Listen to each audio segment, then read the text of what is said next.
Whether it's a hot time in Florida or a rainy night in Georgia, looking for trouble? It's the perfect time for the TCBCast, an unofficial Elvis fan podcast. Oh, yes, sir. Good to see you go, Philip. This Black Fix bring you the hottest thing in the country, real hot and blue, coming to WHBQ in Memphis, Tennessee. With your hosts, Justin Gosman and Gurdip Ladar. The TCBcast is on the air.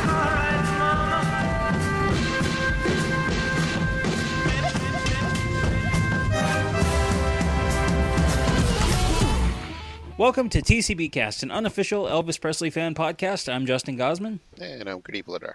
Gurdip, how are you doing this week? I'm doing excellent. Very good. We are in our third year now. We've officially passed the birthday mark, the TCBcast birthday mark. 3 whole years. Wow. What have we learned? 2 whole years. We're on our third. Well, year. We're on the 3rd year, so yeah, that's crazy. We're in season 3, past our 2nd birthday. Do you consider our show in seasons? Yeah, well, that's how I categorize them when I post it on Apple Podcasts, is that I categorize them with seasons. Really? Huh. Based on what year we're in, yeah. Okay, so now we're into season 3. Yep. Of a very, very long weekly show. Yes. Which TV shows don't even do that, and no breaks. Right? Yeah. Week after week after week Have after we week. learned anything? 2 years and going into our 3rd year? I would hope that we have. I know that I certainly have learned a lot more, despite everything that I thought I already knew about Elvis and his music and his life. I continue to be learning more. So I learned nothing. I knew everything that we talked about. well, what? No, of course I've learned. So, do you have any Elvis news this week? Anything I that's have popped nothing. up? I have no Really? news except let's point out we did do a podcast this week, a different podcast. Yeah, I'm not sure when it's going to drop, but we'll be guesting on the Let It Roll podcast, which Nate Wilcox has done. He's come on TCBcast before, but we actually went over to his show and talked a little bit about Peter Guralnick's first volume of his biography. It's The Last Train to Memphis. We didn't talk about Careless Love too much, the second volume, but really just digging into Elvis's life in the 50s and his influences and where he came from and his rise. And it was really fun, yeah. Yeah. So. Excellent. But what news do you have? Well, first off, the big thing was that King Creole dropped in 4K on iTunes. Oh, that's right. I totally. And it's coming out on Blu-ray in March. Nice. Yeah. That one I might have to pick up, even though I'm not into buying physical media anymore. I might. I'm definitely going to. The date on that is March 17th is when it's going to drop. March 17th, 2020. It'll come out on... I was thinking, do I have a Blu-ray player? And I'm like, wait, I have a PlayStation. Yes. So yeah, I guess I do.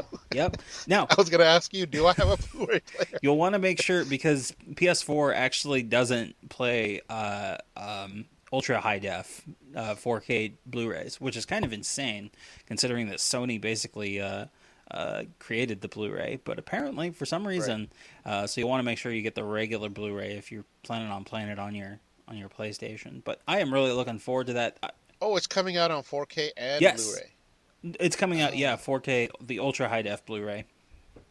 Yep. Yes. Cool. I'm really excited for that. Speaking of Blu-ray, I also managed to pick up the Change of Habit Blu-ray. I imported it from Germany, so I got that. That's commitment. I checked it out. It's fantastic. The transfer quality is very nice. It's a great upgrade from the DVD. And I really enjoyed the little bit that I've watched of it so far. Skip mostly to the musical sequence just because I'm most familiar with those, but even just the little bits of narrative that I watched, it looks really good. Now, did they add any extras? Please tell me. So they don't really have much in the way of behind-the-scenes documentaries, but there is a nice photo montage where they've set it to a couple songs from the movie, but instead of being the recordings from the movie, it's actually the master recordings, and they're using photos. There's actually quite a few that I hadn't seen before that were, basically behind the scenes and during filming. Like there's scenes of, you know how photographers will take stills while they're filming, while scenes are being, filmed. They used to use those Yep, for lobby absolutely. cards. That's where a lot of these pictures, I think, are sourced from are photos that were originally taken for lobby cards and things like that. But I mean, wonderful compilation there. I'm trying to remember the name of the fan club that was instrumental in getting this released in Germany. I don't have the Blu-ray sitting in front of me, so I apologize to that fan club. Right. But from the credits that were on the DVD, it looked like there was a fan club involved. So they did a lot of great work, and kudos to Universal for getting it out over in Germany. So I wish... Now, do they have the rights to it? They don't. So that's the thing. We can import it, and it'll play just fine, but the rights are, they've just, right now, haven't released it over here. So, and then one other thing that came... Oh, quick thing. King Creole, is it going to have any extras, or you don't know? We don't know yet. We have no idea. All right, clue. Go ahead. So, yeah, and then the other thing that happened, I want to thank one of our listeners by the name of Perry for sending in. This broke like almost a few days after we had recorded the 100th episode, and it's been so long since we've actually recorded an episode that we haven't had a chance to talk about it. But the Nielsen report came out for the top-selling albums of the 2000 teens, and the top-selling album artists, and so on and so forth. Like it was a retrospective report on the music industry, but Elvis was actually in the top 10 list of the total album sales of the 2000 teens. Isn't that insane? Yeah. Like someone who's been dead for so long, he still made it for this past decade. Yeah, he and the Beatles were the only kind of legacy artists that were on that list, because I mean it was up there with the list in order from 10 to 1 was Elvis, Michael Bublé, Lady Antebellum, Luke Bryan, the Beatles, Drake, Justin Bieber, Eminem, Taylor Swift, and Adele. So people are still listening to Elvis. Yeah, absolutely. I don't see Garth Brooks on that list. Well, I mean, his heyday was the 90s. However, in Garth's defense, he is breaking records all over these stadium tours that he's been doing across North America. Do you think years from now, 50, 60 years from now, people will be listening to Garth Brooks, or people listening to Elvis? I think it remains to be seen. And the other thing, too, is you got to remember, you wouldn't know this, but Garth Brooks has only honestly put out like 2 or 3 albums in the 2000 teens. So it's not like he was putting, to be fair, not like Elvis was putting out a lot of albums. Oh, no, he wasn't. I mean, compilations. Right, and what but that's the thing. So, like, the Royal Philharmonic Orchestra releases, all these compilation CDs, the box sets, and things like that. So, they're like Sony's putting things out that are for sale. Garth isn't really selling new stuff. He's focused on doing his tours. So, I'll go to his defense on this chart thing. I know, but that's why I just wanted to point that out to get you worked up. So. Mr. Garth Brooks over here. So anyway, yeah, those were the big things. And then we did get a little bit from the Baz Luhrmann film that Tom Hanks is now in Australia, and they are getting ready to work on the film if they are not already underway. He's landed in Australia. I mean, I can't wait till this comes out. And I still stick by our thing where we should watch this together in the theater. We'll see what happens. We'll try to make something like that happen. My girlfriend, or my fiance, oh my God. So you gotta say that. I know, I gotta say that. My fiance was actually saying this morning that what she thinks would be cool for us to do is to try to do a live show this year for TCBcast, like broadcast it on YouTube or Facebook or whatever, and do a live show. Sure. So that would be fun. Yeah. What do we take, callers? I don't know. Or we just try to do it live and respond. Caller, you're on the line. We could respond to chat questions and stuff like that. State your name and where you're from. First time caller, long time listener. So speaking of listeners, we have a lot of listener feedback this week, and I know that we haven't been recording for since. You guys suck. I can't believe you lasted this long. Yeah. So then I dropped it in the mailbox. That's any special D. Better not mess with the U.S. mail, my friend. The U.S. mail gets mad, he gonna do you in. What's to know?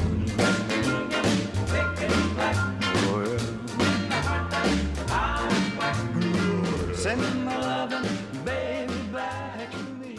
No, so we've got a lot of great listener feedback this week, and I want to get through as much as possible. And I know not everyone likes sort of mailbag episodes of podcasts, and we do have a main topic and trivia and everything else that we're going to get to. But, as we're getting into year 3, if we didn't have our listeners, we wouldn't have the show and the reach that we have. So we want to take time to make sure that we read what you send us. One thing I will say for all of you who are writing in, if you would please wait for us to try to read your first email on air before you send us another one. A follow-up. Because I know it's been a while since we started, since we last recorded an episode with Jamie Kay, but there were a few of you that sent us multiple messages, and I try to respond to those, quickly in terms of emails or Facebook. But when you're sending me pretty lengthy ones, I'm like, wait, you raised good points that I want to talk with Gurdip about. So, yep. Well, it was unusual last few weeks because we recorded that massive episode, and then we haven't been on for a while. Yeah, and I just also want to say we've picked up a lot of listeners. January was our best month yet so far in the last 2 years, so thank you everyone for tuning in. And welcome to the new listeners. Yeah, absolutely welcome joining us on this crazy adventure through Elvis's life and legacy. And a few of you that I'm reading today, I did have to condense your emails down because they were just a little lengthy. I want to keep it pretty manageable, but I tried to get all of the salient points from your email into kind of the summary versions of it. But the first one I wanted to read was from Olivia, who is a relatively new listener. She says, "Hi, Justin and Gurdip. I just wanted to say a quick Happy New Year and to let you know how much I've been enjoying the podcast. I'm a fairly new Elvis fan, and it has been so enlightening and enjoyable to learn about his career and musical influences with you. As you frequently talk about, I'm a second-generation Elvis fan, really third. I'm 29, and my parents were never into him, but my mom says my grandma loved him, which I love. And it really resonates with me when you speak about how younger generations are really at a disadvantage when introduced to Elvis because we're almost solely exposed to the gross, overly dramatized portrayal of Elvis. And if you asked me to describe everything I knew about Elvis a few years ago, I could have named 3 songs, told you that people refer to him as the king of rock and roll, but I had no idea why, wore jumpsuits, drove a pink Cadillac, thanked people very much, and died on a toilet from a drug overdose. This makes me so sad knowing what I know now. I grew up loving a wide variety of music, both performing and listening, but I never had any interest in looking into Elvis because he wasn't, quote-unquote, cool to like, and he didn't really seem to be that interesting. However, I live in Cleveland, Ohio, where the Rock and Roll Hall of Fame is, and I visited a few months ago. There is, not surprisingly, a really great Elvis exhibit there that describes the artists who influenced him, the backlash he received during the early days for performing black music, and being so outside of the box and provocative at a time where typical performances by white artists were so tame, as well as some interesting memorabilia and information about the course of his career, and I was, and then she says in all caps, blown away. I must have been living under a rock, but I just had no idea that he was such a pioneer and innovator, or that he was so ahead of his time for appreciating and performing music typically only done by African-American artists. I always love a good stick-it-to-the-man independent thinker, so I was hooked. When I went home that day, I decided to learn more about this man who seemed so much more deep than I ever knew, and to give his music a listen, and again, blown away. I had no idea that his career spanned decades, or that his music took such a range and that his voice was so incredible. You really don't get the full breadth of his vocal range on the popular hits that those of us living under a rock can name, like Jailhouse Rock and Hound Dog. Aside from listening to the music, I wanted She's to... living under a jailhouse rock. There we go. I love that. So aside from listening to the music, I wanted to dive into learning more about him. So I did some research, picked up the Peter Guralnick books, and found your podcast along with the very limited other Elvis-based podcasts available. So I apologize that this short note turned into a saga, and I hope I haven't bored you to death, but I just want to thank you for putting so much effort into giving such detailed, interesting, and often hilarious information. In parentheses, she said she LOL'd at the Soulja Boy remix that I threw in there a couple episodes ago. About an artist who is so misunderstood by today's generation. We need more people like you to turn the narrative around by disseminating true information about a really important person. Was he human and flawed? Yes, but there were so many more important qualities to his life that deserve not to be overshadowed. Absolutely. I'm playing catch up on all your episodes, but I have just loved so far learning about his movies, music, musical influences, suggestions on other venues for learning about him. It's just all been really great. You guys have opened me up to great music I would never have experienced otherwise, both from Elvis and from other really great artists, and I am so looking forward to learning more from you in the future. Thank you for turning an inquisitive mind into a fan. Keep up the awesome work, Olivia. Excellent. Wow. Olivia. I'm glad that she said we need more people like you. That's the first time I've ever heard that in my life. So she made my day right there. You're giving Gurdip the validation he never got. I never ever got it. It was more like, are you going to be gone away? Ladar, you idiot. Exactly. Oh my God, are we having flashbacks? All right, next one is from Brian. Brian writes in and says, congratulations on the 100th episode. I enjoyed it very much. I, as a lifelong Elvis fan, can't wait for the podcast to drop every week. Like I think I've mentioned before, he may have actually written in before, but he says, I'm the same age as Gurdip, and I relate to him in that era of fandom and some of his struggles. I agree you guys should cover That's the Way It Is. I love that documentary. It's the first thing I saw that sparked my fandom. Maybe it's because I love 1969 to 1972 so much. The 2001 re-release of That's the Way It Is does cut out the talking heads, but a lot of the versions of the songs are different, although the same song choices in some cases. I'm looking forward to the second half of This Is Elvis next week, so he was writing in between episodes 100 and 101. He says, you guys are doing a wonderful job. I plan to check out Never Been to Graceland finally over the weekend. You guys keep up the good work. Good luck on All Shook Up, which is the musical local theater that I'm involved with is doing this summer. He says, have a great day. Brian. Excellent. Brian, right? Yep, Brian. Yep. Excellent. Next one is Thomas. Thomas says, hi, and thank you for a great podcast. Listening to you talking about having to explain about being an Elvis fan, I shared the same experience when I started listening to Elvis. This was at the late 70s and early 80s when I was just a kid. I started listening to Elvis a couple years after he passed away. And let me tell you, it wasn't cool to like Elvis according to my schoolmates. Everybody listened to contemporary music like ABBA, Depeche Mode, Pet Shop Boys, Madonna, Prince, you name it. I got questioned many times why I stuck with Elvis, and it was hard for them to understand why I thought he was so cool. But it got better. With the release of the 50s, 60s, and 70s box sets, something happened. And then when the remixed version of A Little Less Conversation went on to become a #1 hit in Sweden, as well as many other countries in 2002, he was suddenly cool again. Before that, I had given up hope a long time ago that an Elvis single would ever be a hit again, but man was I wrong. It was a great feeling hearing the song being played on the radio day after day, and realizing people suddenly thought Elvis was kind of cool. That's something I'd known about for 25 years, but it still felt damn good. Finally, Elvis had the attention he deserved among the public, and at last my friends, at least some of them, understood why I'd stuck with Elvis so long. Here are my thoughts on This Is Elvis. When I saw the movie in 1981, I thought it was great. I was 13 at the time and had listened to Elvis for a few years and was starved for all things Elvis, and here was a complete movie. I even remember they were playing Elvis songs through the speakers in the cinema as we waited for the lights to dim and the film to begin. I still think it's enjoyable, although knowing a lot more about Elvis these days, I also realize there are a lot of faults. Still, the inclusion of plenty of interviews, newsreel footage, and home movies makes This Is Elvis interesting to watch 27 years after its release. If you laugh at the mistakes, there's still a lot to enjoy and also to be fascinated about. It's also important to remember how few sources were available then. No Guralnick books, no FTD records, and so on. Like you said, there was no internet, and I guess the director and everyone involved did the best they could with what was available then. There are a lot of errors, but the movie pointed me in so many new directions, and I also have to mention the soundtrack that has stood the test of times, arguably better than the movie. I must have played that LP many, many times throughout the years. I said I like that soundtrack. I like those overdubs because it's just different. Because I have the 84 box set that doesn't have the overdubs, and it was nice to hear something different. Yeah, no, it's a good record. It's a shame that it's really only available on FTD now with that 2 CD set. It came out a few years ago. He says, but This Is Elvis was one of those albums that pointed me in the right direction, and it remains special. Thank you once again for a great podcast, Thomas from Sweden.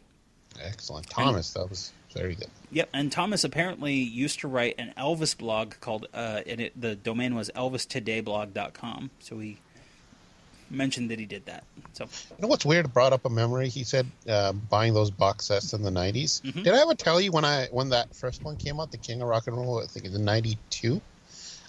I had that like written in my calendar back then. I used to have calendars, and I had it like highlighted and like sparks flying out of that date. I think it was a Saturday, maybe. I can't remember, or a Friday.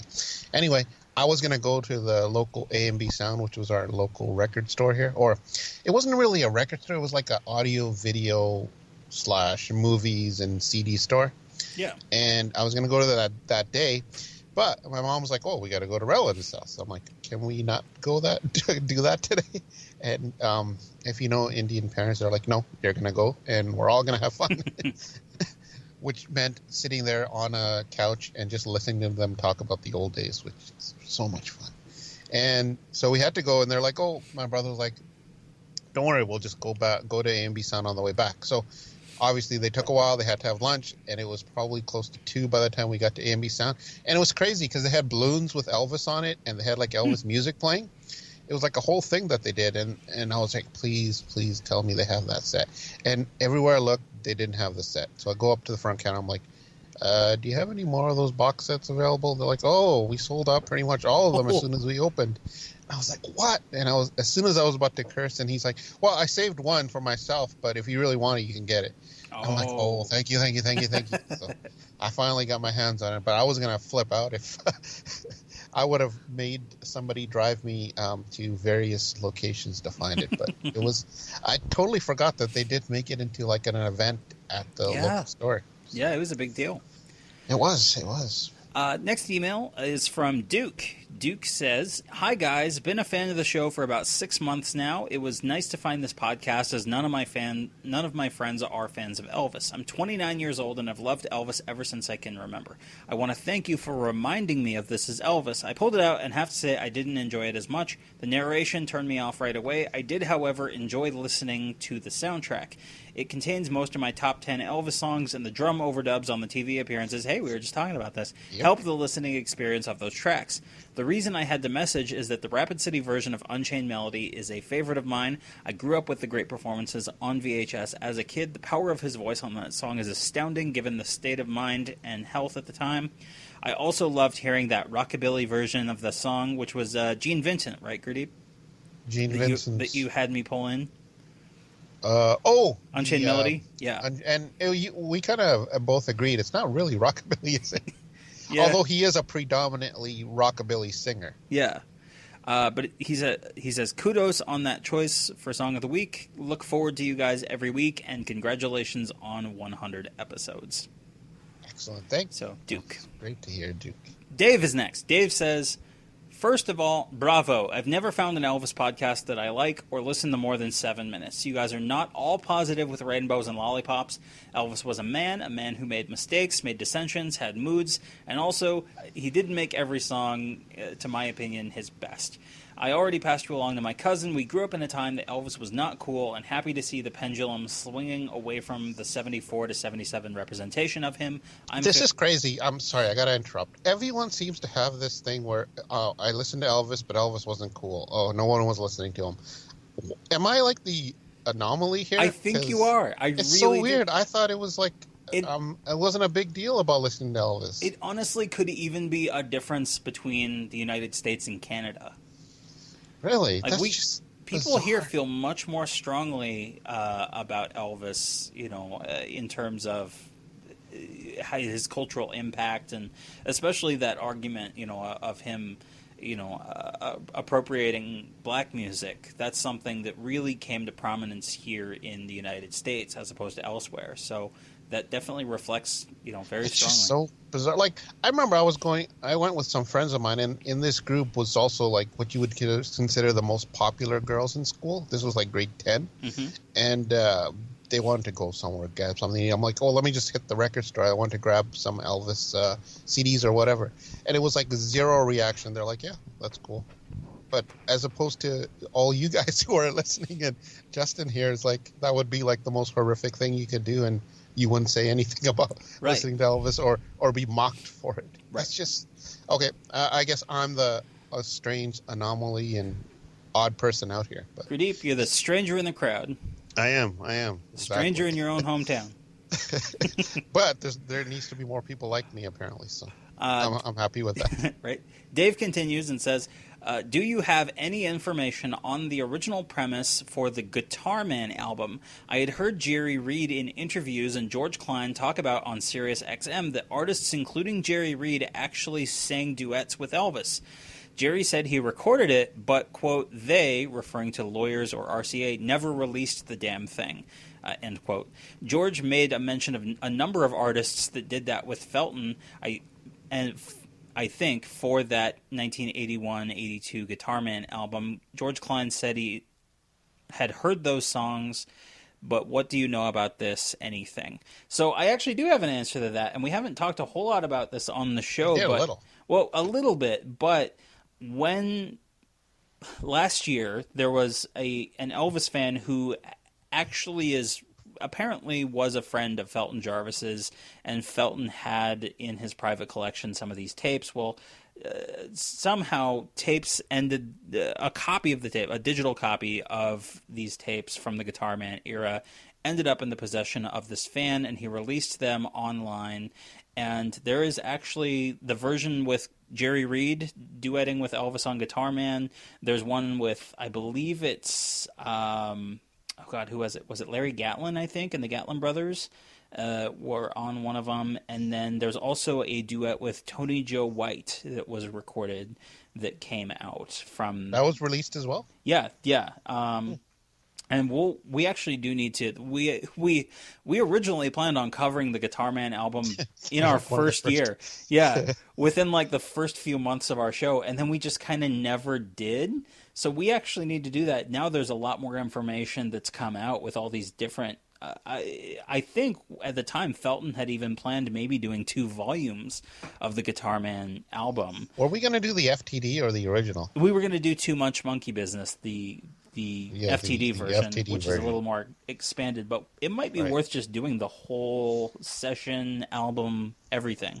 Yeah, it was an interesting project. So yeah, we do have an answer for you. It does exist, and it is out there on the internet. I think on YouTube you can even find where someone's uploaded the Jerry Reed Elvis Guitar Man duet. And it's not one... I've seen ones before this came out where people had like mashed up the Jerry Reed and Elvis versions, the studio versions, because they do sound pretty similar because Jerry played on both of them.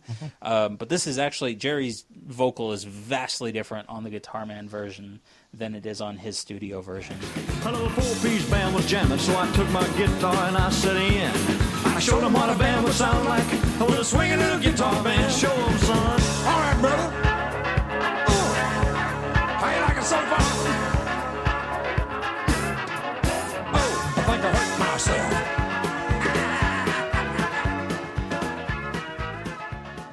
I remember it was pretty good. Yeah, no, it's really good. And then did you include it when it was your song of the week? Did you include a clip? I did. You did? Yep. Okay, cool. And then regarding This Is Elvis, I'm just kind of summarizing what David said. Dave said that he had discussed his This Is Elvis review with his cousin after the fact, and that he, quote, reminded me that you can find negative in the movie, but it was the best for the fans back in the day. And that many of the clips had not previously been available or accessible to Elvis fans at the time, as it was pre-VHS and DVD, let alone internet streaming. This Is Elvis was the VHS we all had and watched multiple times or watched on HBO repeatedly because it was a mix of him, his music, and his interviews. And I mean, that's one thing that I think we heard from a lot of listeners after doing This Is Elvis, was that people felt that, and I think we touched upon this in the review. If I'm not correct, Gurdip, correct me.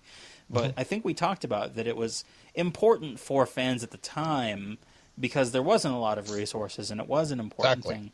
But that's not, that really doesn't necessarily have a bearing on whether the movie's objectively good. It just, means that it was important and it is an interesting, it's an interesting film. There's no question about it. Yeah. I mean, we liked it because of those clips. That was the main thing. Yeah, definitely. That we liked. But since that came out, those clips are available in other sources. So yeah. Dave went into a bunch of different topics, and I'm not going to read too many because he wrote pretty substantially, but he basically talked about how he really liked how Elvis's vocal delivery stylings changed over the years, and he mentions reaction channels, people on YouTube who watch Elvis videos and react to them, and he gives some suggestions for. So maybe we do need to do an episode soon on some of these reaction videos. Maybe we should do our own reactions. Yeah, a reaction to the reaction. And then he ends up saying, he closes by saying, "Thanks and keep up the great work, Dave."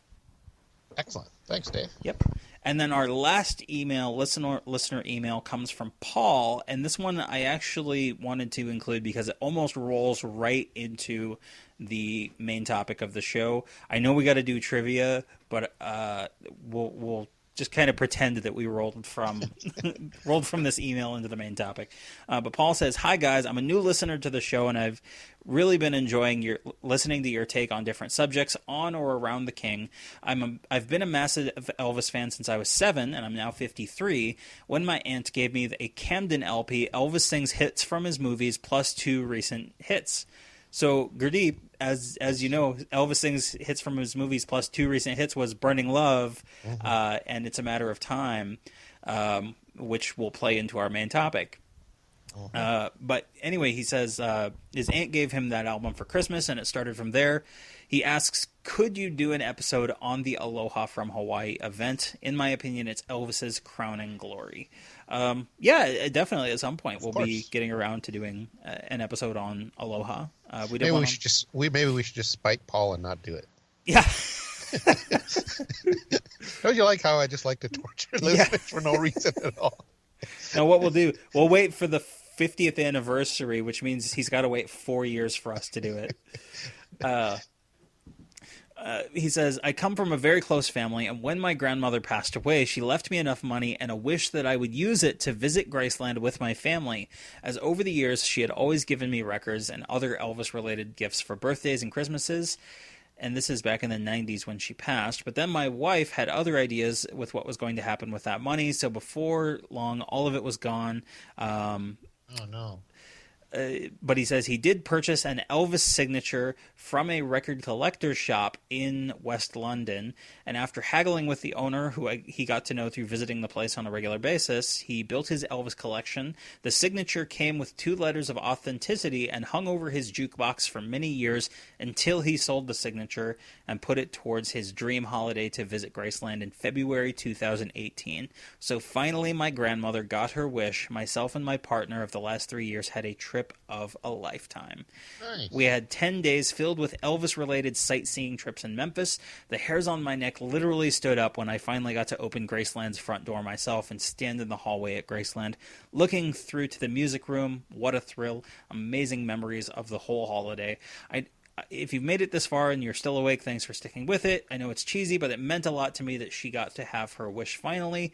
And he goes on to say, I just finished episode 68, which, for context, that is the episode that we were talking about Billboard charts for the year 1960, March 20th, 1960, when Elvis was coming back from the Army just before Stuck on You hit the charts. And he says, I never thought about Elvis's criticism after leaving the Army like that with regards to how the music scene had changed anyway.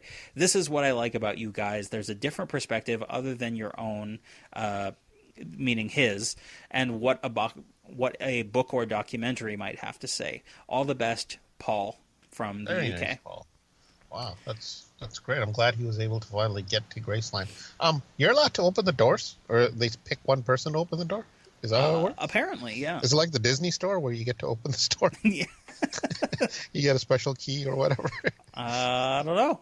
I've never been to Graceland, so, you know. Oh, there we go. If listeners who've been there, and they were the first one there, is that what they do? Is that like a ritual? One person selected to open the door? I'm curious. I thought just the people that work there would do that. But yeah. Cool. Interesting. Excellent. So thank you, Paul, and thank you everyone else who wrote in over the last week and a half, 2 weeks. Olivia, Brian, Thomas, Duke, Dave, and of course, Paul. Thank Excellent. you very much. And so we'll roll into trivia.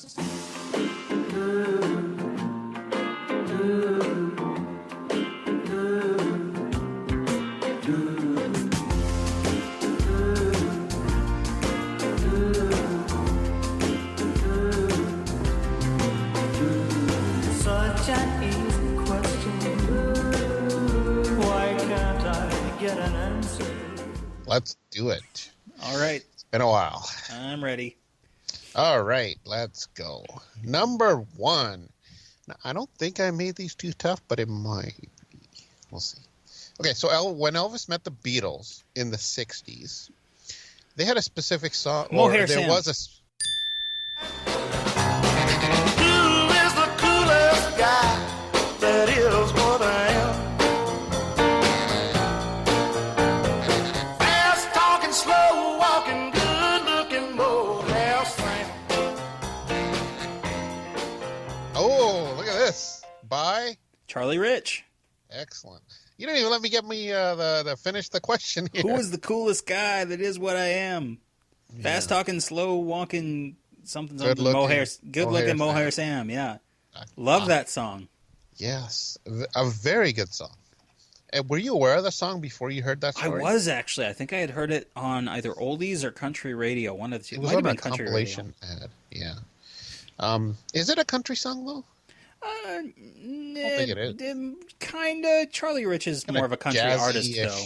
Kind of song. Yeah, but Charlie Rich is more of a country artist. I guess. Yeah, I remember listening to it on a 60s compilation. I was like, this is such a good song. And then when later I heard that story, I was like, makes sense. Obviously, Elvis would have loved that song. I love how you didn't even get through the question. I did not. I didn't even get to spit it out. I was fumbling and bumbling, and you just kind of spit it out. All right, let's see if you can do the same with this one. Okay. Number 2. What Lieber and Stoller song was considered for the original title of GI Blues?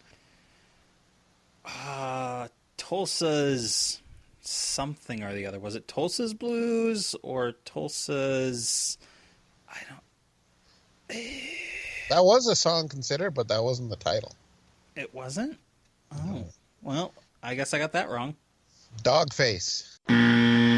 Dogface? Yeah, Dogface. Okay. It's considered the original title. The reason I know this because I've been reading the Granick's Careless Love books. Yeah. I mean, I know Dogface is like a military kind of referential thing, but it's just a very... It's a weird title.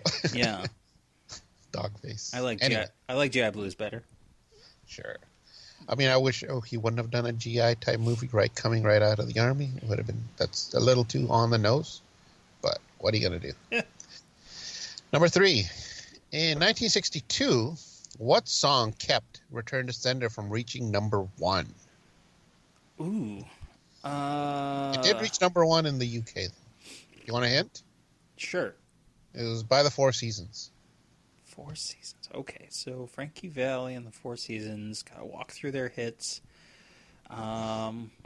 62. Was it Sherry? Big Girls Don't Cry.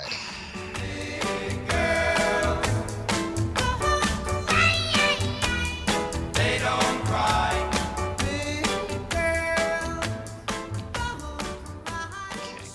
Justin, don't cry. You got it wrong.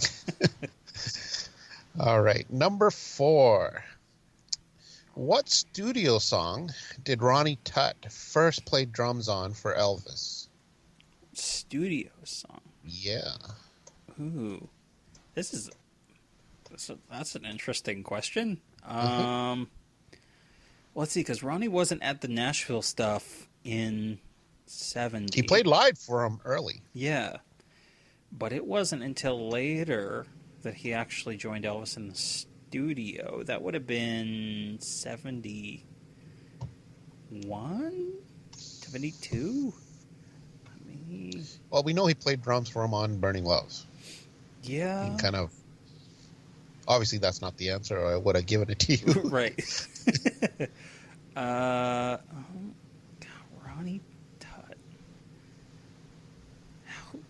That's a really good question. And it's something I probably should know. Should you, though? This is one of these things that you got to really know deep knowledge of the sessions. Was he on his latest 72? Did it take him that long to get in the studio?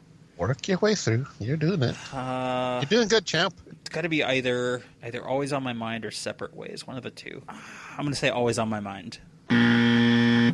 So close. It's Separate Ways. It was Damn it! There's nothing left to do but go our separate ways and pick up all the pieces left behind us. And maybe someday, somewhere along the way, another love will find us. March 27th, 1972. Before this, Jerry Kerrigan played drums for Elvis. It was a tough one. I think that was a tough one. That was a good one, though. Thank you. Well, in that same vein, and something I've been recently asking you about, the Jordanaires, how they played when was the first time they sang backup for him? When was the first time they sang in the studio for him? Right. This question is, what was the last song the Jordanaires recorded with Elvis in studio? Ooh. Okay, well, that has to have been in the 60s. Question is, how late into the 60s in the movies? Right. Guitar Man? No. U.S. Mail. U.S. Mail. January 16th, 1968. I'm a U.S. male because I was born in a Mississippi town on a Sunday morning. Now, Mississippi just happens to occupy a place in the southeastern portion of this here United States. Another Jerry Reed song, at least. Tough. Last two ones were tough, I have to say. Yeah.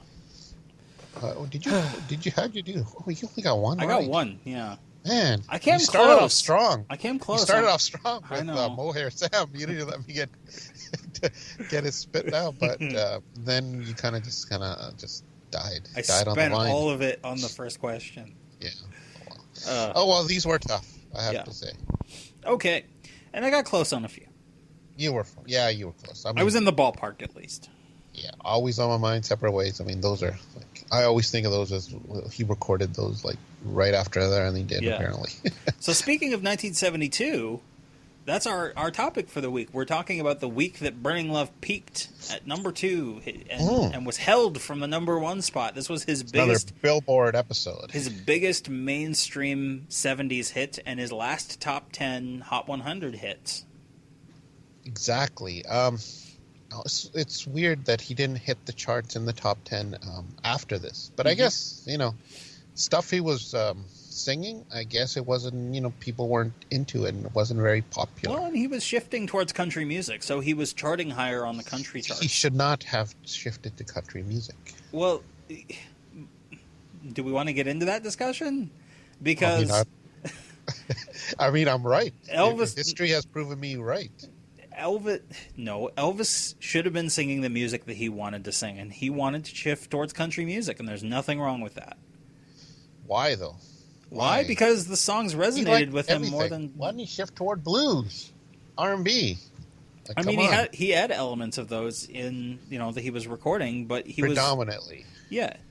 But, I mean, he was resonating more with the country audience, and he was appreciating country music more. If that's his interest, that's his interest. As you can see from my favorite era, 70s is probably my least, which you already know. Yeah. Although there is a few hits that I do like, or songs I like. So, but yeah, Elvis shifted toward country, and his songs shifted away from the top Billboard top 10, top 20. So, but this was the last hurrah, kind of. And that's why we wanted to, because we've talked about Elvis before. Heartbreak Hotel hit in the 50s. We talked about before, like Paul had talked about, we talked about 1960 before Stuck on You hit.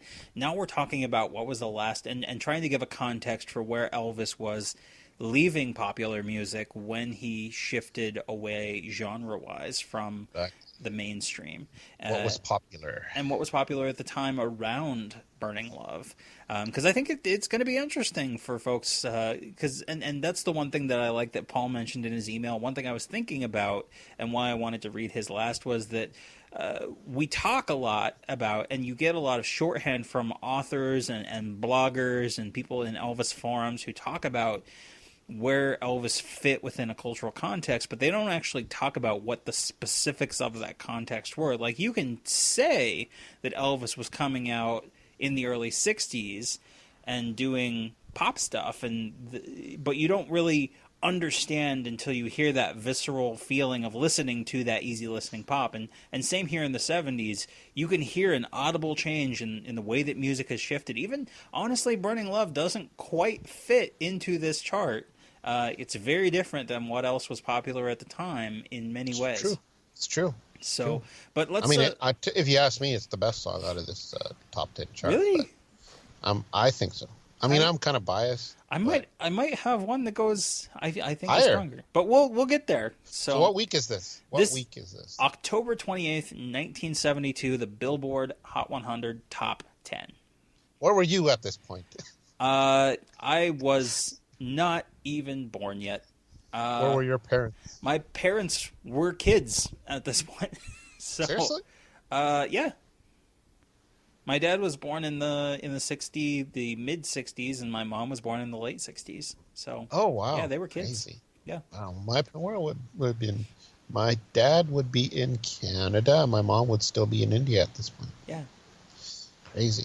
Yeah. And they were in their 20s, I think. Well, yeah, you got to remember, you're older than I am. So I am. I forgot to yell at the clouds this week. You're taking it out on me. Okay. So are we gonna do this 10-1 like we've done before? Yeah. How should we do this? Yeah. Let's just go down the list from 10 to number 1. All right. Let's do it. All right. So at number 10, we've got Danny O'Keefe doing "Good Time Charlie's Got the Blues." They said this town will waste your time. I guess they're right, it's wasting mine. Some gotta win, some gotta lose.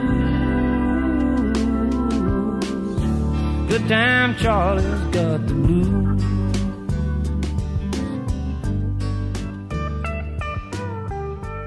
And this is a song that if Elvis listeners should know already, correct? Yes, because Elvis did a version of this later, a few years later. And honestly, did you like that? Yeah, I like it. Honestly, Elvis just straight up copies the arrangement from Danny O'Keefe's version. It's kind of a folk country song. I really like it. It's very relaxing, laid back. I've always liked that about Elvis's version as well. Did he copy it though? Because to me, Elvis's sounds more country to my ear. I mean, he's a little more country because Danny was definitely considered more of a folk singer than country. Yeah. But I mean, folk inherently has a lot of country in it. I think just by the nature of Elvis recording it later in his career, when he was much more in the country vein, album. You know, he was much more of a country artist at that point. So I'm sure that it does feel a little more country in Elvis's version. But holy crap. Is that why it's on the Good Time album? Because it's called Good Time Charlie's Got the Blues? Yes, it is. Oh my God, I never And I think Talk About the Good Times is on there as well. Isn't it? I can't remember, is it? I'll look it up while you're talking about. So I never heard this version before, Danny O'Keefe's version. I mean, I was familiar with Elvis's, and I was never a huge fan of it. I thought it was okay.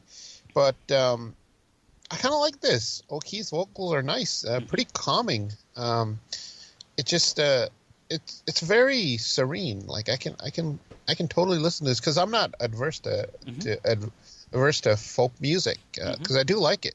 Yeah. But as I said, I think Elvis took this more country, and maybe it's from the lead guitar. I don't know. It could be. Yeah. So actually, Talk About the Good Times and Good Time Charlie Got the Blues are literally tracks 9 and 10 back to back on the Good Times album. Oh, it's not an album I really listen to, so probably that's why. I like that album. In fact, I'm finding myself, what I really liked about this song is this year already, like it's just in January, I'm finding myself drawn to like 70s folk music, stuff like Jim Croce and John Denver, right. Gordon Lightfoot. That's kind of what, like, I think 2020 is going to be my folk music year. What's that song he has? I got a name. I Got a Name, Jim Croce, yeah. That's a good song. Yeah, and John Denver, I mean. Oh, John Denver. Great stuff. I always remember that joke from, what was it, Dumb and Dumber, where they end up in, where they thought they were in Denver, but they're not, and he's like, John Denver's full of shit, because his songs are all about, Rocky Mountain High and whatever. Yeah. All right. Anything else to add to Good Time Charlie's Got the Blues? No, it's interesting. I'm sure we'll hit this as well when one of us picks that as Song of the Week, and we'll dig a little more into the history of who Danny As I O'Keefe point was. to you, because I will not be picking this as my Song of the Week. I definitely will at some point in the future. So Go for it. Number 9, Everybody Plays the Fool, main ingredient. Everybody plays the fool sometimes. There's no exception to the rule. Listen, baby, it may be factual, may be cruel. I ain't lying. Everybody plays the fool. Falling in love is such an easy thing to do. What do you think of this? I honestly think this is the best song on the list. I mean, now that you mention it, I mean, maybe I still think I like Burning Love more, but this is like, it's so close because, man, I love this song. And that message on the song is pretty much universal. I mean, me more, who hasn't played the fool in life and In love. And... Some like me more than the average person. But this is one of those songs that's been around in my life so much. You hear it on the radio, you hear it in stores, over the sound system. It's one of those songs that's been in my life for so long. This is, I think, the first time listening for this episode that I actually listened from beginning to end, didn't just hear snatches of it or sections of it. And I didn't even realize that there's a spoken word intro to this song. Okay, so you're heartbroken. You sit around hoping, crying. You say you even thinking about dying? Well, before you do anything rash, dig this.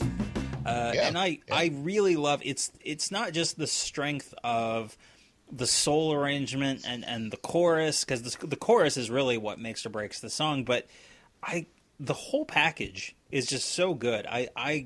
Like I said, I think this may be the best song on the list. It's a shame that it only ever got as high as number 3.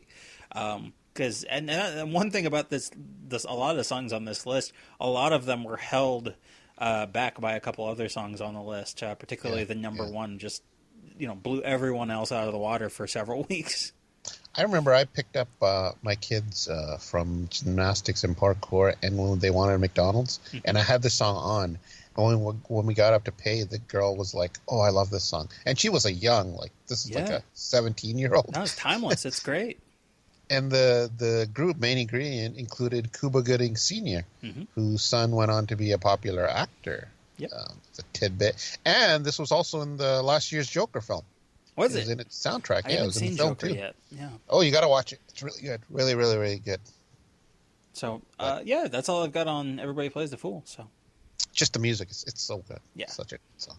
The next one, we are familiar with this artist, aren't we? We are, just a bit. Who's this artist? Some nobody, right? Michael Jackson.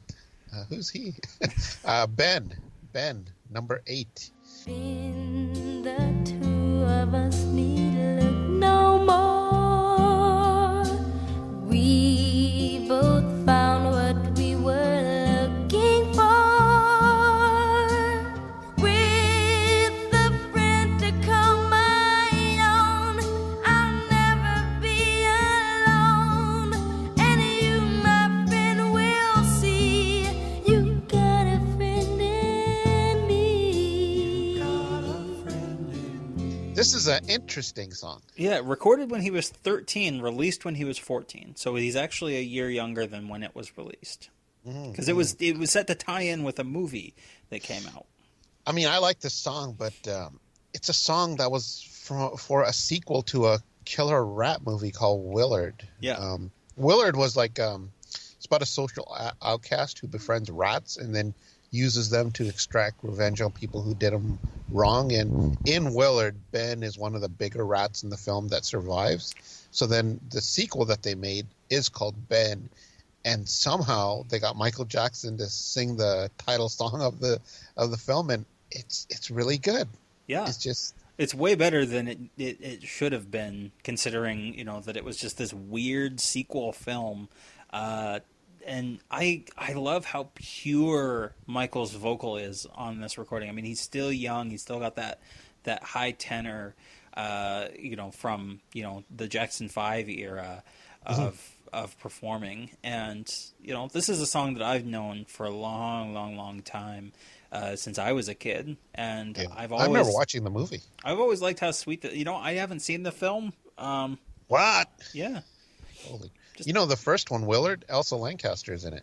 Yeah. Connection Yoga is as yoga does. Easy come, easy go. Yeah. But it's weird how the song is like great and touching and sentimental, except when you remember it's about a rat. You're like, ew, gross. But that's the thing. The song doesn't have to be about a rat. I mean, it says you're always running here and there. Which you're not could wanted be anywhere. Which could be about a friend who runs around town with him. I guess whenever he says that, if you're running here and there, you're not wanted anywhere, right away my brain's like, oh, so he's talking about a rat. But I guess you're right. It could be anybody. Yeah. It's open to interpretation, and that's I think made it more universal. It's not specifically, it's not as closely tied to the film, it just happens to nicely tie in. And it was the title of his second solo album, too. Yeah. Yeah, I mean, it was a very popular hit, eventually reached number 1, and was a massive hit for Michael Jackson at that point as a solo hit. Yeah. And no one would have remembered this film and song except Michael Jackson sang it. Yeah, if it hadn't been for Michael, this film wouldn't Cool. So number 7, we get a blast from the 50s, don't we? And early 60s. It's Garden Party by Rick Nelson, not Ricky Nelson. When I got to the garden party, they all knew my name. No one recognized me. I didn't look the same, but it's all right now. I learned my lesson well. You see, you can't please everyone, so you got to please yourself. And a lot of the rock singers, like a lot of rock singers from the 50s, Ricky kind of moved into that country genre, and that kind of takes him out of my listening zone. But after the early 60s, Nelson really didn't have a hit. The British invasion pretty much took him out of mainstream popularity. Well, you know what? Here's the thing, Gurdip. You know what I think Rick Nelson would say about you not listening to him playing country? Go ahead. You know what he'd say? He'd say, you can't please everyone, you got to please yourself. Exactly. Although, you do want to be popular in the mainstream, don't you? So that's the wonderful thing about and what's weird is that I had heard this many times growing up on country radio, but it never really I didn't listen to country radio. So I hardly ever heard this, only if I had a compilation of Ricky Nelson. Yeah. Only reason I would have heard this. But I had never really paid attention to the lyrics. I knew the chorus very well, but I had never really paid attention to the lyrics. And essentially, it's a story song about him performing at Madison Square Garden and being booed by the audience for playing a more contemporary song instead of just doing his old 50s Remember, this is hits. based on a real thing that happened. Yeah. He played one of these rock and roll revival concerts at MSG. And they were fine when he's singing like Lonesome Town and Hello Mary Lou, but as soon as he started singing something, different. I think it was a Rolling Stones song, yeah. Yeah, that's when he was met with booze. And this song came out of that experience. I said hello to Mary Lou, she belongs to me. When I sang a song about a honky-tonk, it was time to leave, but it's all right now. I learned my lesson well. You see, you can't please everyone, so you got to please yourself. And he was straight up singing the song, and it's almost, I mean, the irony of him having a hit about being a classic rock icon and not wanting to be just a nostalgia act, very meta. And I'm one of those people that would have booed him. I'm the problem. You are the problem. Yeah. But that's the thing, is that like the message is so good. I mean, his mentality was so positive. It was, you can't please everyone. and you just got to do what's right for you. And that's the thing I think that Elvis did very well later in his career as well, is that he sang songs he cared about and that he believed in. And you got to change. Yeah, you got to change with the times, and not even with necessarily keep with the times, but you've got to change for yourself, and that your interests as an artist are going to change, and what you're fascinated by, and how you want to. I mean, you can't innovate forever. You know, there's no artist alive that has, you know, always been an innovator every single year that they've been, you know, recording music. Mm-hmm. You know, Prince maybe. No, Prince really kind of just no. I mean, honestly, what hits of his could you name from the 2000s? That's true. That's true. So, I guess you're right. Is there any artist? Even Michael Jackson. What was he doing in the 2000s? Yeah. Not much. This is it. He was planning that tour, which included his old songs. Right. So yeah, I think Rick Nelson has got it, man. He knew it way ahead of everyone else. It's true. All right. Well, let's move on to number 6. Freddie's Dead. Curtis Mayfield. Everybody's misused him, ripped him off and abused him. Another junkie plan, pushing dope for the man. A terrible blow, but that's how it goes. Freddie's on the corner now. If you wanna be a junkie, wow. Remember Freddie's dead. So another song from a movie. Superfly. And which was like an early blaxploitation film. Kind of like Shaft or Foxy Brown.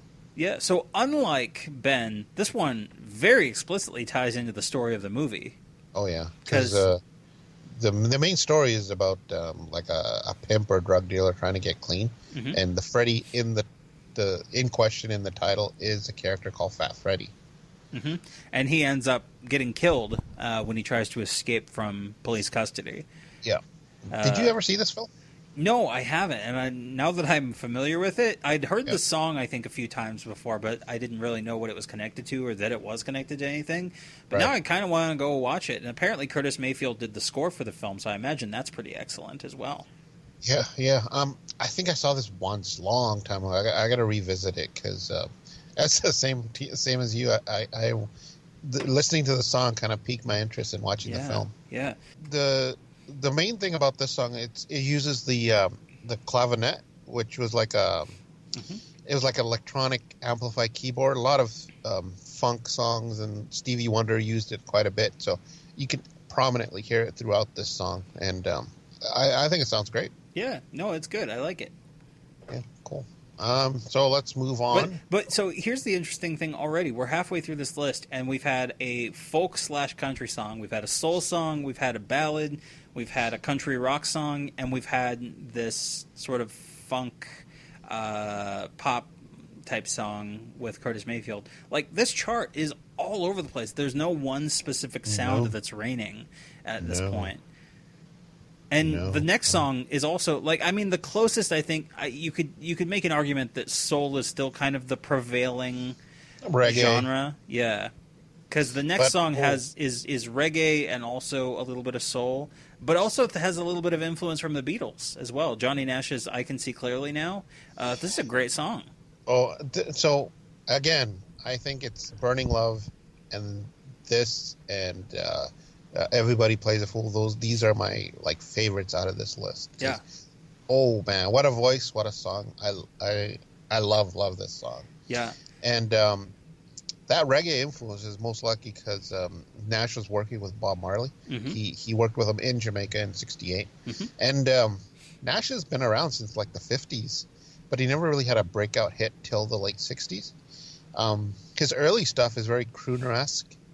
My favorite song of his from the 50s is a Very Special Love. It has smooth vocals. Have you ever heard it? No, I haven't. I'll have to track it down. Yeah, it's really good. But man, I Can See Clearly. I must have heard this first in the 80s. Yeah. And I've loved it since then. I think the commercials used to use it a lot for advertising holiday trips and cruises. I can see clearly now the rain is gone. I can see all obstacles in my way.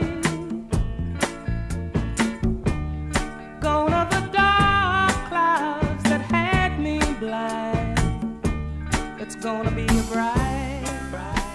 bright, sunshiny day. I mean, you listen to this, and you're on island time, just chilling and sipping your favorite cocktail. And I remember this was re-released by Jimmy Cliff for '93 for that film Cool Runnings. When I was growing up and I used to hear this on oldies radio, I actually for the longest time thought this was sung by a woman because his tenor, I mean, he's singing it so effortlessly in his tenor range that, I mean, it almost sounds like a woman singing it. He's got this wonderful voice, though. Oh, I love his voice. I love it. He goes high, almost like Clyde McPhatter. Yeah, totally. I love it. And you know, I love playing me some Clyde McPhatter. All right. Another great singer is next, number 4. Bill Withers, Use Me. Use Me. Man, down and dirty. I want to spread the news that if it feels it's good getting used, oh, you just keep on using me until you use me up. Until you use me up.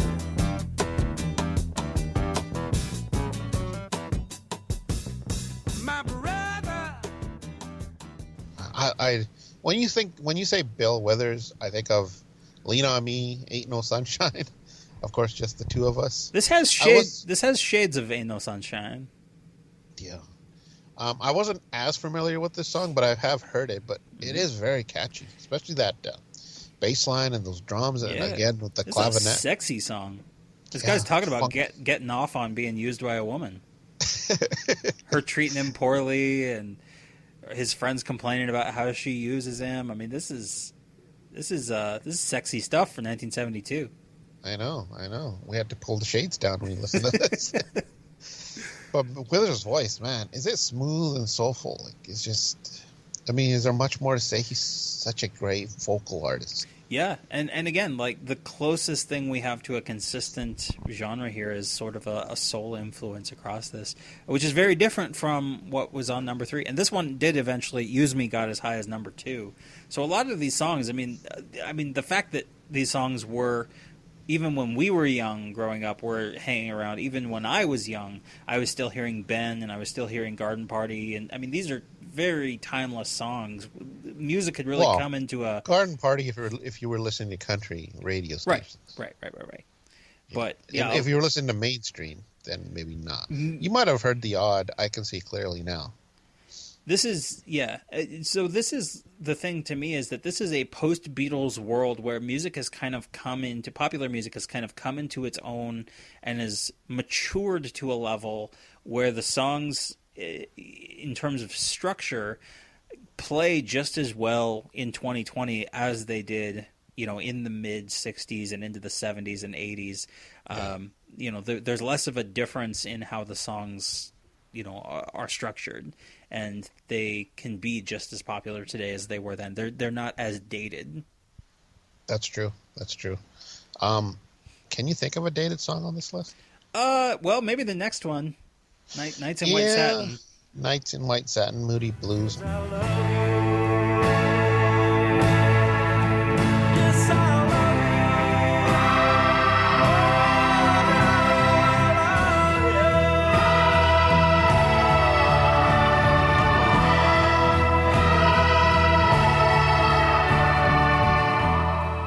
Gazing at people,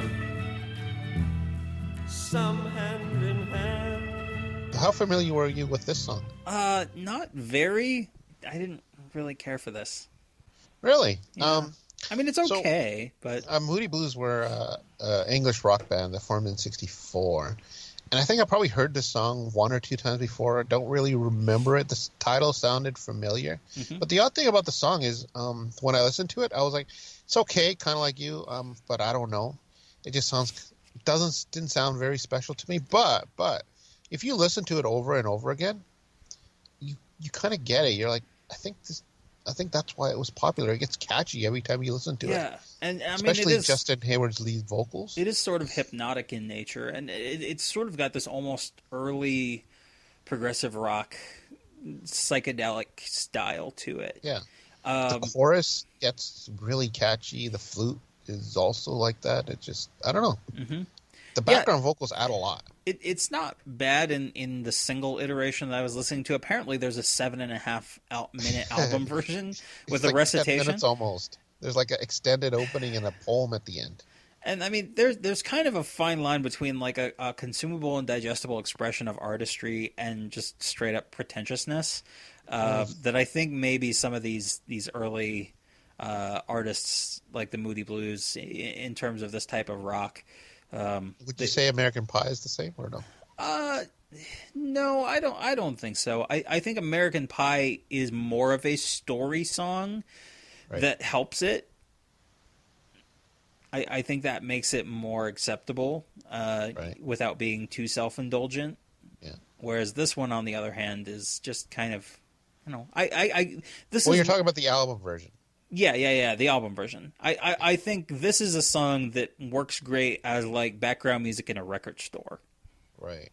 This originally came out in 1967, and it only reached 103, but then it was re-released and then, hit number 2. So. Yeah. So, but it's all right. I like, I liked it well enough, yeah. Yeah, I can totally put this in my rotation and not have a problem with it at all. So number 2 we're familiar with. Burning Love, Elvis Presley.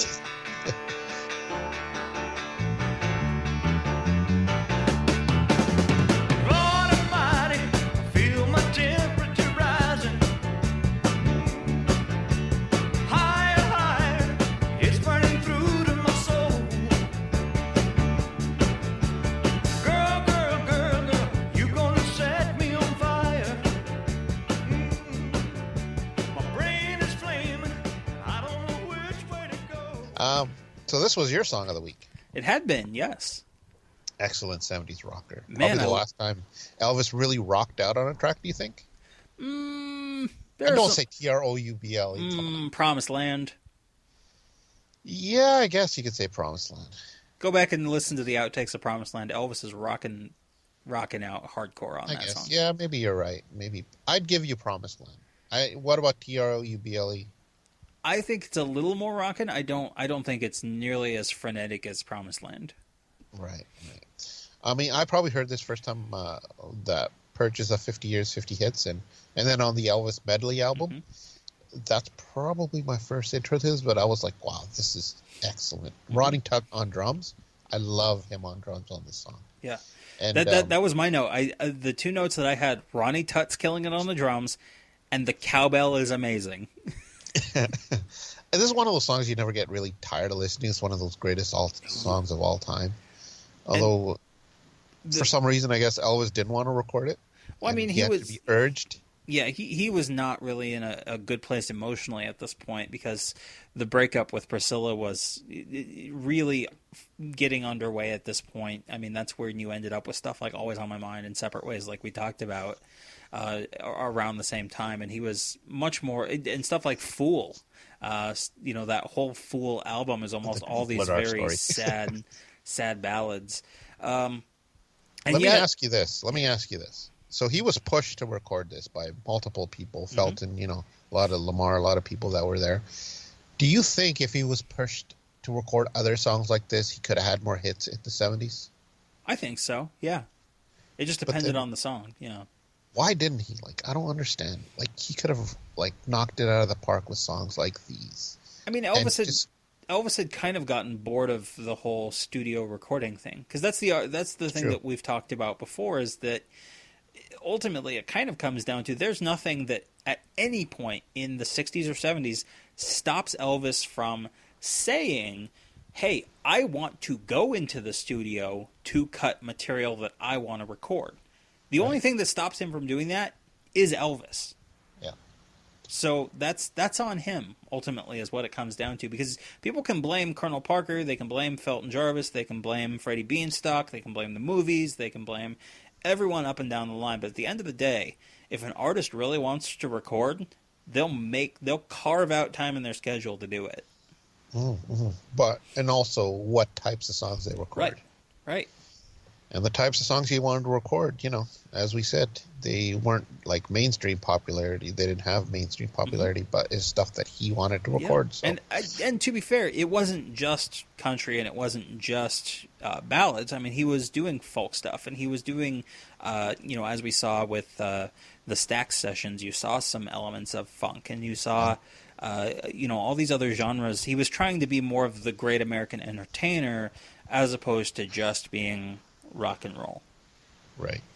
So, but yeah, it did reach number 1 in Cashbox. Yeah. The one thing that I thought was notable this time that I don't know that we've talked about before is, such a big thing of the iconography and image of Elvis is the whole idea of the hunka hunka, burnin' love, which when you actually go back and listen to the song, it's only in the last 15 to 20 seconds of the song.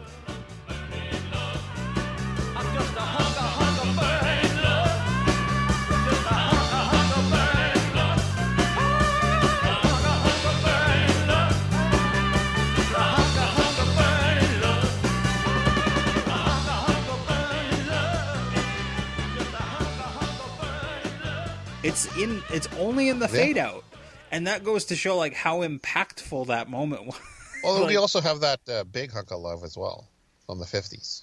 Well, but that's it's a little just a big hunk of love. True, yeah. So, I think it was those two songs kind of cemented the hunka hunka. Yeah, definitely. But yeah, this is an excellent song, but it was held from the top spot on the Billboard chart by a song that we've talked about before on the show, in our novelty songs episode. Oh, for some reason I always thought it was your song of the week for you, but it wasn't. No, it hadn't been. My Ding-a-Ling by Chuck Berry. When I was a little bitty boy, my grandmother bought me a cute little toy. Silver bells hanging on a string. She told me it was my ding-a-ling-a-ling, oh. Ding-a-ling, ding-a-ling.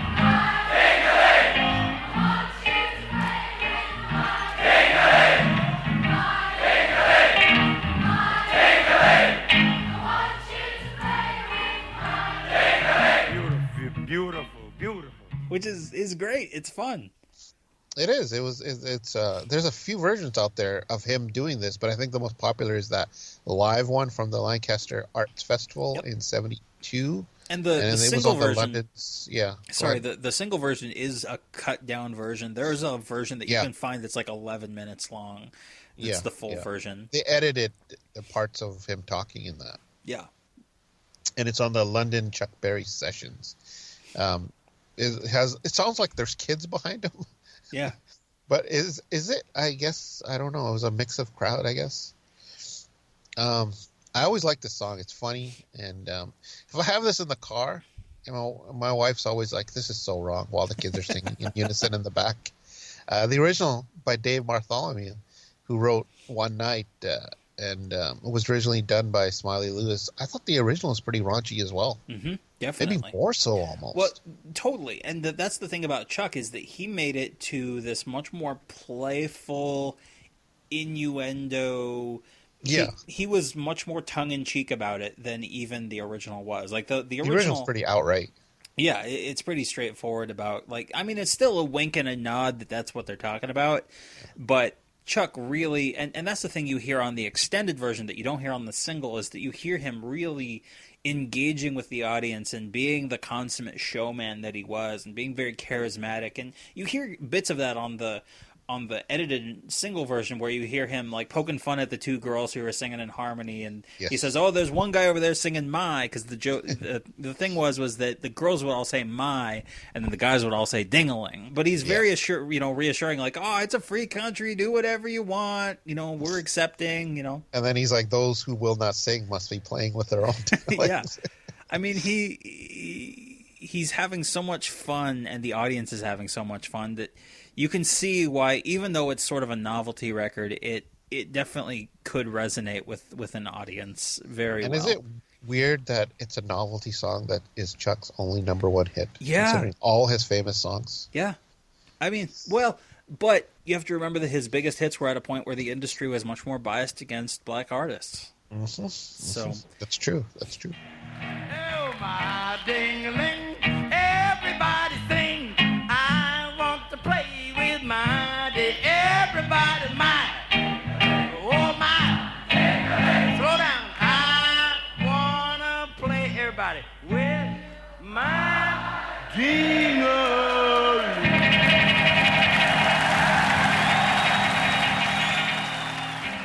So that's the top 10 of Billboard, and what a wide, varied group of songs, though. Mm-hmm.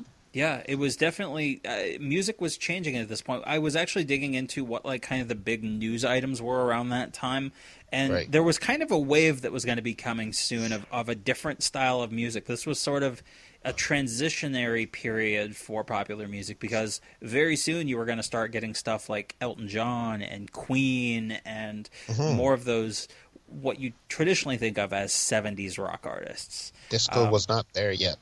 Disco wasn't there yet, and 70s rock hadn't fully gelled into what it would be in 1973 through like 1976. And then around 77, 78, you started getting disco. So Elvis had the only rock and roll song really on this top 10. Pretty much, yeah. Yeah, there's a little bit of an element of rock, but it's country rock with Rick Nelson.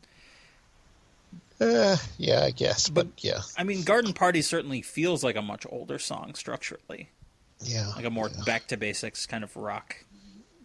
I have to admit, I mean, I don't listen to Garden Party. Ricky Nelson is his songs that I listen to are from the 50s and early 60s, pretty much.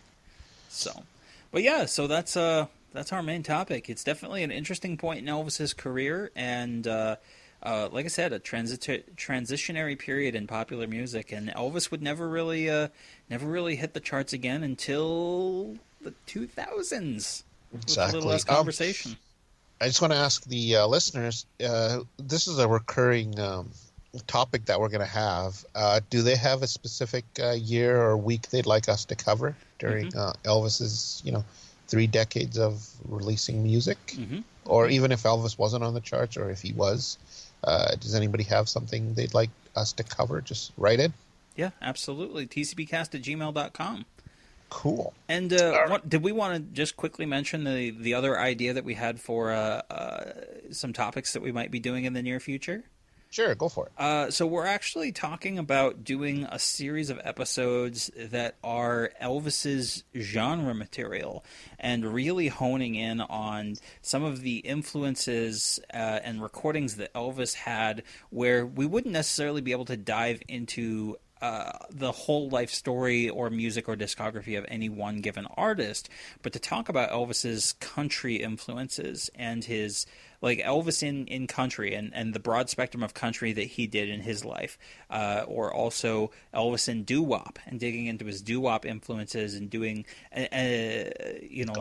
gospel and doing, obviously we would do rock and R&B and pop and just doing Elvis by genre. And certainly we'll still be doing album reviews and session, and stuff and movie reviews, but we just thought that might be an interesting way to kind of look at Elvis's influences without necessarily having, some artists had an influence on Elvis, but weren't necessarily ones that had an impact in a big, big way like Clyde McPhatter or Laverne Baker or Roy Hamilton did.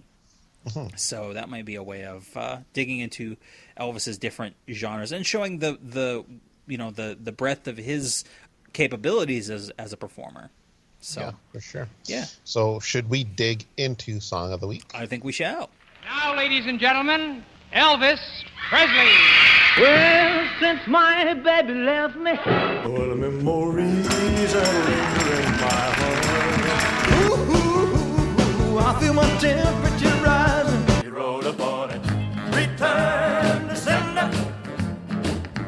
Address unknown. But the man who can sing when he hasn't got a thing, he's a king of the whole wide world. Viva, viva Las Vegas. Okay, so I'm going to start mine a little unconventionally because I discovered a new thing. I did not know that there was an adaptation of, like, one of Elvis's movie songs were certainly known for having been adapted from public domain songs, but there was one that he did for Kissing Cousins that I was not aware was an adaptation until just this week. It finally dawned on me, and I wanna do a melody for you, and I want you to tell me what song it is. Da da da da da da da da da da da da. Da, da, da, da, da, da, da. You know what song that is? No, what is that? I can't conceal a tender feeling. Oh, really? Tender feelings? I can't conceal a tender feeling now that you are close to me. I look at you with tender feeling and can't help kiss you tenderly. And also, oh Shenandoah, I hear you calling, hi, oh you rolling river. Oh. Tender Feeling is an adaptation of the old folk song Shenandoah.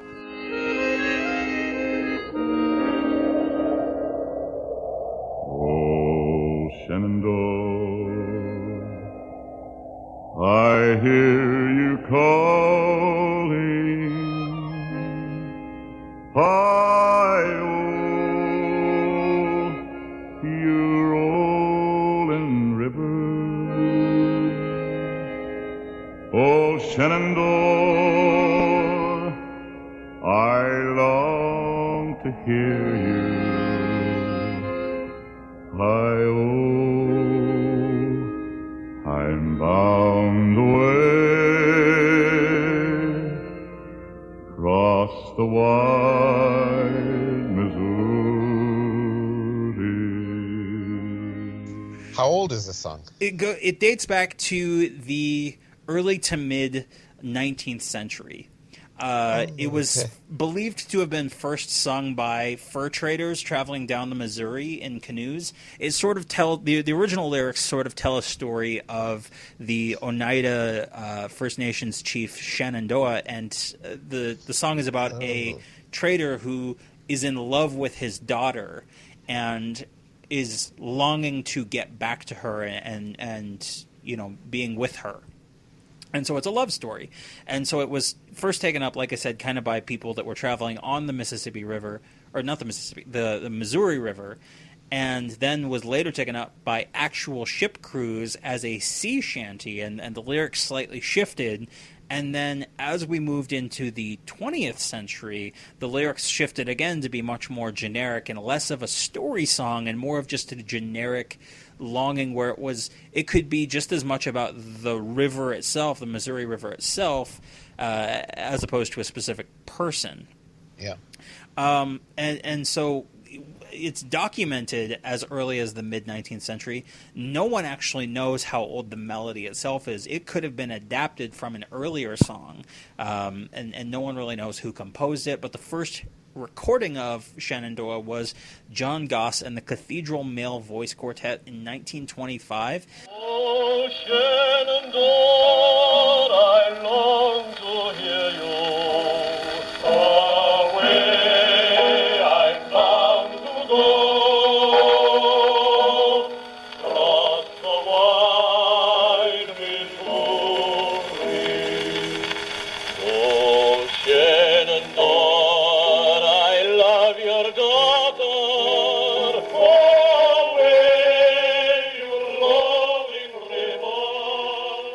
It's a very interesting recording. It's not bad. It has this chorus of voices, and it's okay. Like it's not actually. I was surprised that the clarity of the recording is pretty good, considering how old the recording is. It's almost 100 years now. It's 95 years old. But yeah, it's not bad. But then the next most notable recording was in 1936, 11 years later, by semi-operatic singer, an African-American, Paul Robeson, whom we've talked about on the show before. And he has this wonderful, wonderful performance of it. Very haunting. It conveys the idea of loneliness and longing extremely well. 'Tis 7 long years since last I see thee. Away, old Roland River. 'Tis 7 long years since last I see thee. I'm bound to go across the wide Missouri. One of my personal favorite versions of Shenandoah is the Tennessee Ernie Ford version from 1971, which is in the Fallout 76 game that I really enjoy and have heard many times playing that game. But I really like that performance. But then in the 60s, 1963, it was adapted by Bernie Baum, Florence Kay, and Bill Giant, who were responsible for many, many of Elvis's film songs. We've talked about them countless times before on the show. They were responsible for songs like Edge of Reality. What were some of the other songs that they did? I mean, Devil in Disguise, Today, Tomorrow, and Forever, Animal Instinct, a ton of songs. And this appeared in the film Kissin' Cousins. It was recorded specifically for Kissin' Cousins. There aren't actually a lot of outtakes at all. There's an instrumental track, and then didn't they record the instrumental separately from Elvis? They went back and dubbed his voice. They did. For the entire soundtrack of Kissin' Cousins, they were all recorded separately in September 1963, and then Elvis came in at the beginning of October 1963 and added his vocals.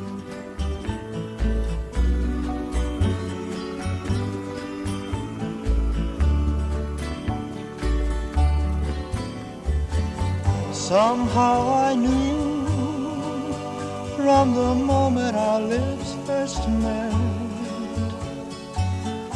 you would be the girl I could never forget. And so there's really only the one take. So we have the master, which appears in the film and on the album Kissin' Cousins in 1964. And then again in 1972, October 1972, on the album Burning Love and Hits from His Movies, Volume 2, which is where I first heard Tender Feeling. And yeah, I probably heard it first here, too. I really liked the song. I really liked it at the time when I first heard it. I knew that the album, because I had the cover and everything, and I knew it was from a movie, but it doesn't sound like a song that should fit in a movie like Kissin' Cousins. And I think we talked about this a little bit in our review of Kissin' Cousins, which was way back on episode 16 when we had your nephew on. Yeah, Roman. For that. It's a nice ballad. It is. As you said, probably the first time I did hear it from that Burning Love and Hits from His Movies album.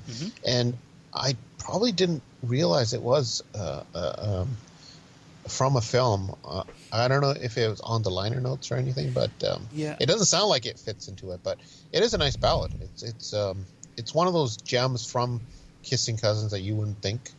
Yeah. Well, I'd always felt that the song was almost too strong for the film, and like that it was too good, like because it's right there alongside stuff like Gold in the Mountains and Kissin' Cousins, and I mean these really ridiculous songs. Yeah, Once Is Enough.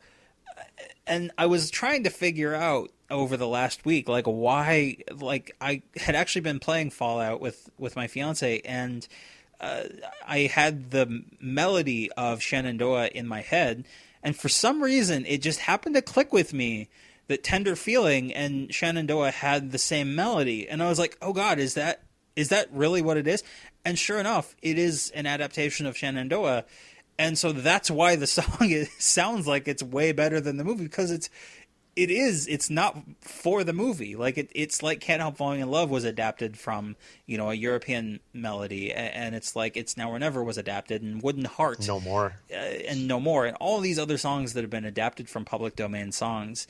And I just it caught my ear again this last week, and the fact that I realized that was part of the reason why I wanted to pick it for my song of the week, because I do think it's a much stronger song than any of the other songs on the album, and it's beautifully sung by Elvis, in '63.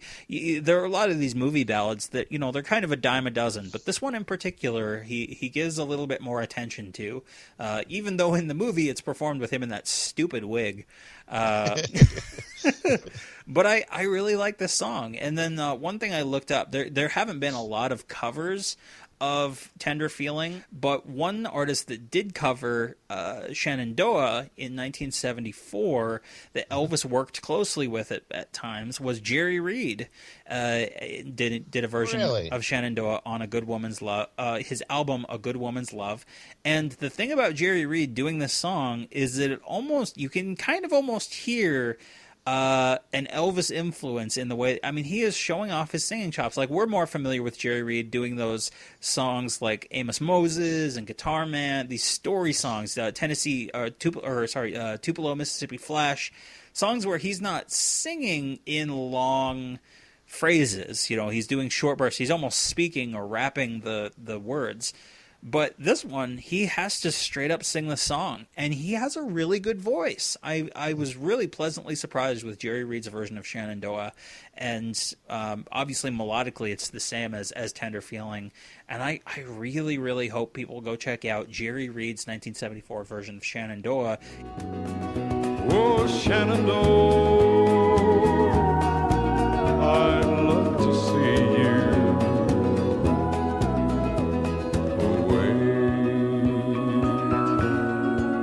I'm bound away across the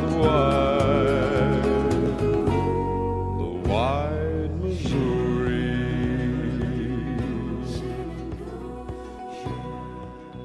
And it's a shame Elvis himself never actually did Shenandoah, because he would have knocked that out of the park. Yeah, but most likely. We get something close. We get Tender Feeling. The next best thing. Yep. That's awesome. My song Excellent. of the week. Very good song of the week. I might just check this out again just to refresh myself of this song. Mm-hmm. Maybe I should pull out the Kissing Cousin album. Yeah. Does it have anything worthwhile besides that? Yeah. Long Lonely Highway? Well, that's the thing. This was among the first of the soundtracks to start having the bonus tracks. Yeah. What was the songs on that, Dale? I'm just pulling up. There's another one. Yeah, there was Long Echoes Lonely of Highway. Love. That was the other Echoes bonus of Love. track. Yeah. And Anyone Could Fall in Love with You, which was recorded for the film but was not actually in the film itself, so it's kind of a bonus song. Yeah. Cool. I still like Smoky Mountain Boy on that soundtrack. Yeah. Even though it's it's okay. It's anyway. Okay, so my song of the week. I went with What She Really Like from GI Blues, 1960. Good one.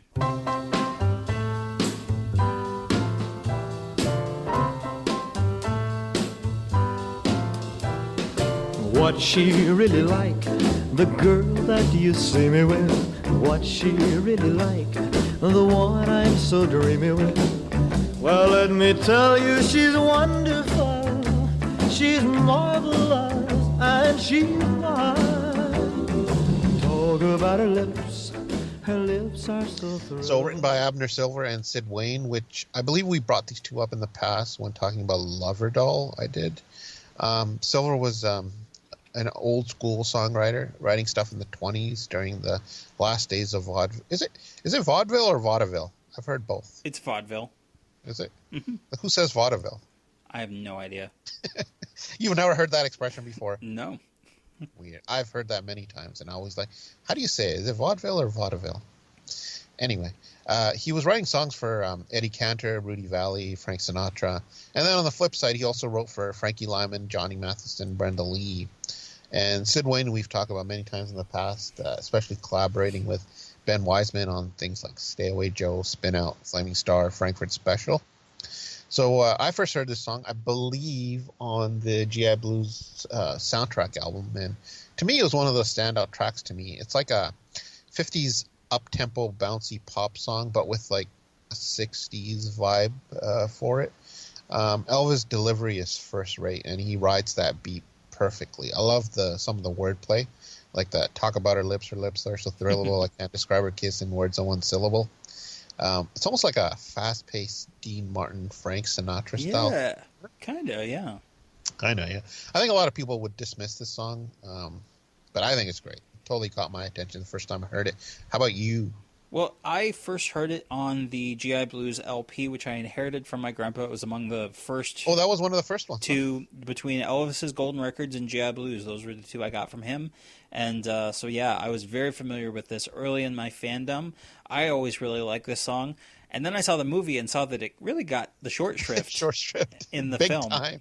Because That's what I was... he basically sings, 15 seconds of it in his shower scene, and that's it. What she really like, the girl that you see me with.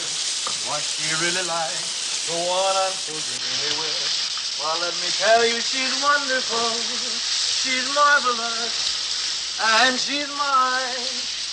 Talk about a kiss. She's all mine. Hey, Cookie, I was under that tank for 4 hours. If I ever come back in this army, I'm putting in for general. Not me. You're looking at a born civilian. Why do you think that is? Well, they just couldn't fit it anywhere? So, when I did the Blue Suede review of GI Blues, I actually made a suggestion that if they had put it in a different place, I think it would have made a better fit into the story if after the first night that Tulsa spends with what's the character's name? Lily? Lily, yes. So wouldn't it make more sense for it to be in a scene where his GI buddies are saying, "Oh man, how was that? You spent the whole night, and what's she really like? What's she really like?" And he could do a song, and he could be almost trying to sell them on the idea, even though he obviously didn't stay with her the way that they think. But he has to play that up to win, the money, or to earn the money, and so. It could have been this very fun, tongue-in-cheek type thing where he's saying one thing and they're hearing another. Yeah. And instead, it just gets kind of relegated to this quick shower scene. Where were you when they were putting together the music in this? Too late, too late. Much too late. So the song was recorded on April 27th and 28th, 1960 at RCA Studio in Hollywood. Mm-hmm. These 2 days were chosen to record the soundtrack, but Elvis didn't like the layout of the studio, and the soundtrack was finished the next month at Radio Recorders. So the first night they did 5 takes, all of which were performed at a slower pace.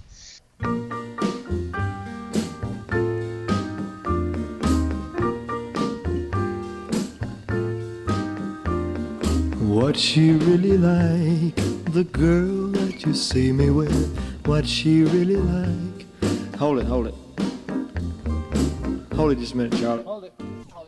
The first 2 are false starts, and take 1 is fun with Elvis laughing right away, and one of the Jordaners growling. Take 3 is longer before they break up, and it's pretty good. As I said, it's slower, and Elvis's voice is much lighter on the song, kind of airy. You're asking if she loves me. Well, you don't know that. You're asking if she'll leave me.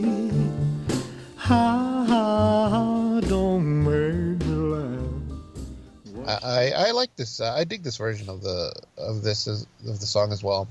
And at the end, Elvis goes, you messed the break. So, and then they cut out. Mm-hmm. Take 5 is complete. It gets a little faster, and Elvis attacks it a bit more unlike he did before, and it's getting to that master sound. Yeah. And I guess they wanted to take a break and continue the next day, which is when they did another 14 takes. Most of these are similar, with Elvis sometimes messing up and laughing, and some complete takes. Take 17 is when we get to we get in the studio master. It's faster, and Elvis sings it in a different key. Take 19 is what they use for the composite of the master, along with take 22, which Elvis is just punching up parts of the song. along with the ending. You can check these all out on the GI Blues FTD, along with Elvis in Cafe Europa, which is volume 2 of the GI Blues FTD. Talk about her lips are so thrillable. Can describe her kiss in words of one syllable.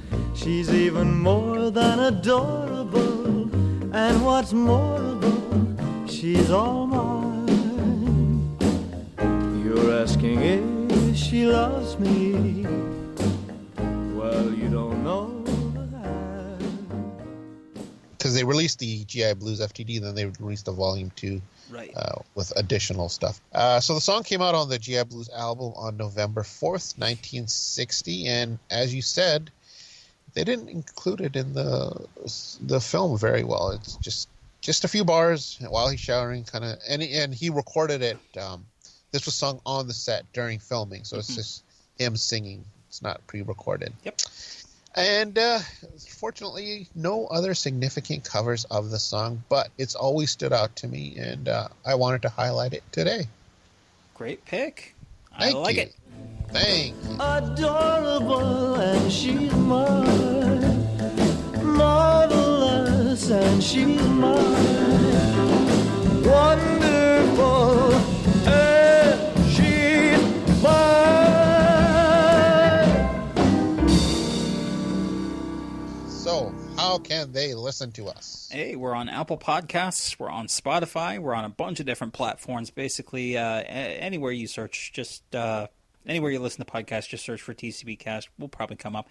If you want to write to us, shoot us an email at tcbcast@gmail.com or shoot us a message over on Facebook. And I saw you just put up our songs from last year. Yeah, as an annual tradition, we post a list of what the previous year's songs of the weeks were. So we've got that pinned to the top of our Facebook page, and it will be pinned on Twitter as well. And you only picked 3 non-Elvis songs last year. Yeah. So I'm burning through Elvis's catalog like crazy. I think what it was I was going to make an effort to pick one non-Elvis song a month for the first few months. Yeah. But then I kind of gave up on that. That's why you have these other lots of non-Elvis songs earlier, and then it's mostly just Elvis after. So yeah, and we've also got included on there our guests who have picked Song of the Weeks, people like Jamie Kay and Nate Wilcox, and also Ryan's got his own list as well. Awesome. Excellent. And we got to have Ryan on again soon. Yes. In fact, maybe we'll see if we'll get him in next week. Maybe we'll do a movie review or something. Ooh, those are always fun. Yeah. All right. Well, it's a hot time in Florida. It's a rainy night in Georgia. You've been listening to the TCBcast, an unofficial Elvis fan podcast. Justin Gosman and Gurdip Ladar have left the building. Someone must have stomped on his head with those blue suede shoes. Thank you and good night.